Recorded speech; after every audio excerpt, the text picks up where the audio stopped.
Welcome back. We are in Causeway Bay to check out another obscure sport. Linna? Not all sports are created equal. Some are easy to learn, some take a whole lifetime to master. But one thing that all sports have in common is that they teach you things that you just can't learn from a textbook. Today we're going to explore a sport that teaches you to never give up and persevere through all difficulties. Let's check it out! Skateboarding has taken the leap into the Olympics and simultaneously changed the perception of those who partake in it. This is the driving force of the recent upward trend in interest. But skateboarding culture has been around for a while with shops and parks supporting this sport. Linna, what else can you tell us? Yo, Brian, so I heard you're one of the OGs of skateboarding here in Hong Kong. Yeah, old guy. Yeah, no, well, not old guy. You know, you're the original gangster. Come on now, give yourself some credit. But where did your passion for like this skateboarding journey begin? Like, It was all started in 1988 when I was 14 years old. Oh, okay. Yeah, it was at the sports day from my school. Yeah, from my school. And then a friend of mine brought a skateboard. I was like, can I give it a try? I said, yeah, go ahead. So I step on it, just push it. That moment onwards, I just fell in love. Till this moment, that feeling is still the same. Back then in 1988, right? Start skating, and then all my life revolved around skateboarding, right? The music, clothing, magazines, videos, everything is all within skateboarding. But back then in '88, in Hong Kong, they don't really accept, baggy, like there was a stigma around the whole culture. That's bad kid, like that's like really bad kid, whatever. I just want to spread the word of skateboarding because I really do believe that skateboarding is the most fun thing ever and is the most creative thing ever. So it seems like you live skateboarding, you breathe it, but I also know that you give back a lot to the community. We sponsor kids who's talented, who really has passion and really love skateboarding. For example, Junzai. Junzai is a Hong Kong team, I've known Junzai when I was 13 years old. Wow. So when I saw him, like, yo, this kid is really good. Let us sponsor you. Like, oh, okay. And then you can come to the shop and pick any board, trucks, wheels, bearings, rib tape, bolts, anything that you want. You can just take it and then for free and then go skate. When I was young, skating, there are certain tricks that I really want to do. I couldn't do because I'm afraid you'll break my board, and right? Pay for it. Yeah. So for like Junzai or the rest of our sponsor skaters, they can just skate, do tricks, whatever. If they break it, come into the shop and pick up and set up a new one.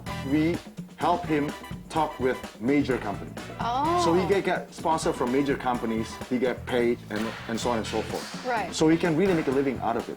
So at the same time, I just always want to spread the word of skateboarding, really, true. Right. Like I always want people to touch it, like try it. And it is in the Olympic, it's good for us to be like, oh, we can kind of chill now because now the parents will accept skateboarding 100%. Yeah. You know what I mean? Now, oh, it's an Olympics, so it's like it's like an official sport.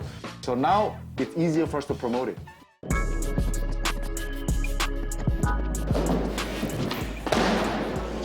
Whoa, Junzai, that was so cool. Thank you. Okay. Yeah. Yo, so like, we know where you're at now. You're a professional skateboarder in Hong Kong. Can you tell us how you got started? I started my skateboarding when I first came. So just my classmate asked me, yo, let's go skateboarding. I said, I don't know what is skateboarding. And then I just say, yes, I go try. And so you just learned by yourself, or did you Yes. have instructors? Did you have teachers? I don't have any coach. I just start learning with By some yourself. friends, by myself. Wow, and did you have to like go through competitions and stuff to establish yourself? Yeah, I think I skate 3 years and then I start to go to competition. Wow. Yeah, and then I just have fun, just for fun. So your mentality was to have fun and not, was it about winning at all? Did you ever enter because you want to win? I don't think about I will win or not. I just think about I want to have fun with my friends. Right. Yeah, and then that's good for skate competition because when you think about you want to win or other thing, you will feel very nervous. Right. If you think about you want to have fun, Yeah. I just show people I can skate. Yeah. Okay, that's very good feeling. Right. Yeah. But during that whole time, was there any time where you thought, I want to quit? I have one time I think I maybe quit because when I was young, I have one really bad fall.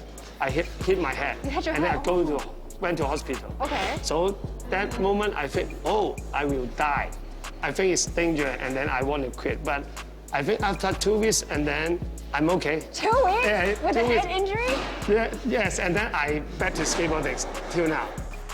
Back in the day when I start skate, everyone hates skateboarding. Oh. Like me, I study not good, and then I skateboarding. Yeah. So most of people think, oh, this kid is bad kid. don't play with him. Yeah, they don't have hang out with image. him. Oh, Even okay, my best friend family, they say don't hang out with Chen Zai. So you have the discrimination. You've experienced all of that, the stereotypes as well. And then now it's like Olympic sports. Yeah. Everyone thinks skateboarding is good. Yeah. Okay, I want to let my kid try skateboarding. So I see the difference. So actually, speaking of the Olympics, will you be representing Hong Kong at the upcoming one? I wish I can represent Hong Kong to join Olympics, but for now it's a little bit hard because we don't have enough resource to go to qualify to fight for the ticket. So yeah, I wish I can represent Hong Kong. Hey Mouse, it's nice to meet you. That's a really cute name. You know, I heard that you're an instructor for skateboarding. How long have you been teaching it? 係啊，我教咗6年㗎啦。咁咧開頭咧就係出邊嘅 skate park 教，咁咧就最近就嚟到呢度我哋一個喺觀塘嘅 indoor 度教滑板咯。Oh, so you started teaching 6 years ago at an outdoor skate park, like just a local place where people, kids and adults learn, and now you're teaching at this facility, is that right? 係啊。Okay. And do you teach both kids and adults too, or? 係啊，大人細路我哋都有教嘅。係啊。咁就一般小朋友咧就4歲開始就可以學㗎啦。咁大人其實我試過最老嘅學生咧，可能都50歲㗎。Wow, that's so kids can start as young as 4 years old, and you've also taught students as old as 50 years old. Okay, well, what's the difference in like teaching kids and adults? 咁小朋友咧好多時咧佢未必會聽咁多指令嘅，咁咧多數咧就透過玩嘅性質去教佢。Oh, and then for adults? 佢哋咧就比較擔心玩呢個運動有危險，咁咧我就一定要解釋多啲俾佢聽。So for kids, you try to approach it more like as a play aspect, where you teach them how to have fun, whereas for adults, you have to teach them more about how it's not as dangerous, and you have to help them a lot more. What is something that you always teach your students? 咁最緊要就係你要肯嘗試先，可能試咗會跌低，但跌低咗起翻身再嚟，咁呢個就係滑板最緊要嘅一樣嘢。Right, so you're saying the most important thing is that never give up. And you always teach kids that the most important thing is to just try. Just get out there and try. And even if they fall down, they have to pick themselves up and try again. So Peter, you're an OG on the skateboarding scene. You've been playing this sport for a very long time. What made you decide to start playing this sport?